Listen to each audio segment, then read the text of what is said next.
man. How have you found having like Australian comics open for you? Have you got like a vibe of the scene down here? You know what? It's weird because I haven't really like felt it. We had one in Perth, we had Brisbane as well, and then you guys last night. But like, I haven't felt, and maybe it's the comics that are doing the shows I'm doing, but like, I haven't felt like the big PC thing that I've heard about Australian comedy.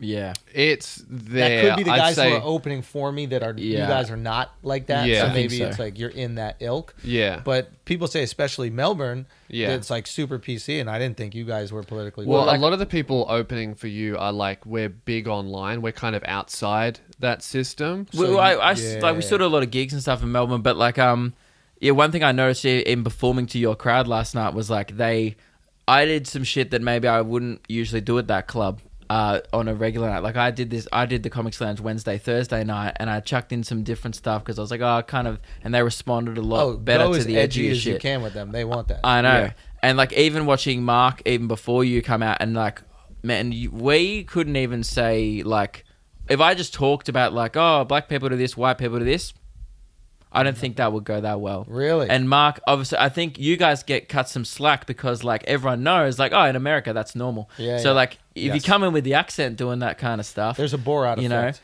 like Mark came on and did the stuff at the Gay Pride Parade and stuff. Yeah. It's just like if I came on, a straight white guy in Melbourne, Yeah. not everyone, and it wouldn't even be the crowd. Just a minority would respond poorly to that. Yeah, And yeah. I guess it's just a thing where I'm happy to. There's some stuff that I do on tour at my own shows that I wouldn't do at rooms. Yeah. Yeah. But you can.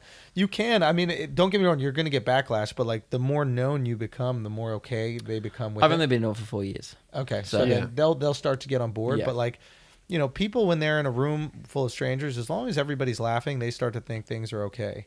It's the mob I think effect. I like doing that stuff. If the bit's I've good, always- the bit's good. you Yeah. know? If the bit's good, and the bit's good, and also it's like, I think what a lot of times comics forget to do is make it silly, and like even if you look at the harshest comics bits, like it's silly when we laugh. The Yeah. point is real, Yeah. but the laugh is always silly because you can't not laugh at silly. Yeah. If you're not you could look at any bit that I tell, no matter how fucking harsh it is. When it comes to the laugh point, you're like, all right, come on, this is Well, this is fun. I Yeah. think the misconception, maybe Maybe it's- except the little climate girl. I kind of went crazy on the climate girl. what did you call it? Let's not It's say not that. for a podcast. Call it- That's yeah. for a live show. Yeah, well, one thing I noticed about your show last night was like your takes on things are really progressive.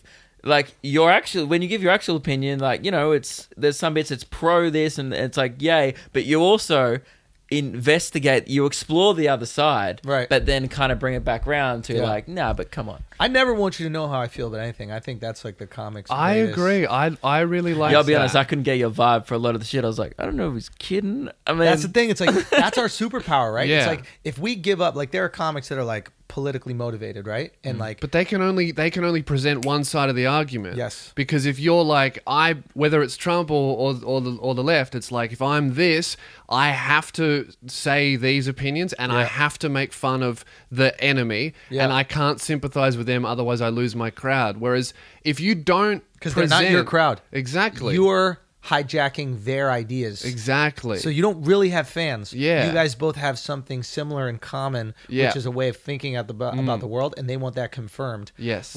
With my people, it's we like fucked up jokes. We don't care if you're pro-abortion or anti-abortion. Give me the fucked up take on a thing. Yeah. But you gotta believe it. They want when they see me in the bit. Yeah. They gotta feel like I believe what I'm saying. It doesn't matter which way it is. yeah. yep. Does that make sense? Yeah. But yeah, it's like that's as a comic, man, your superpower is not for everyone to know how the fuck you feel about something.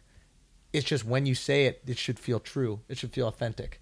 Like you don't know how Bill Burr feels about something before he says it, but then when he says it, you're like, he believes that. Yeah. Yeah, you believe in the moment, like in the rage, you're like, okay, That's it. Yeah. message received. And then he'll turn it around and be like, here's what all the people who hate me right now think. Yep. And then you win those people over and you just keep going like You're this. acknowledging them. You're Yeah. like saying, listen, I get it. I get what, and that's the dance, man. That's the fun when you like start putting together like the hour set. It's for me, it's always about the push pull. It's like how far can I push?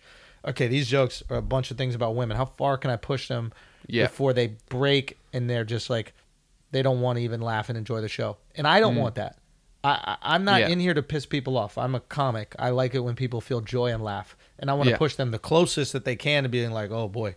But at the end of the day, I want them to laugh. It's an awful feeling when people get like angry. The worst. You know, it's never the intention. Sometimes it's obviously unavoidable with some stuff, but like it's never crack eggs ever to the make intention. an omelet, but that's not what we want. Like, we want the omelet, right? Like, we want you to feel happy and joyful, and we just want to go about it in the way that we feel is most authentic to ourselves.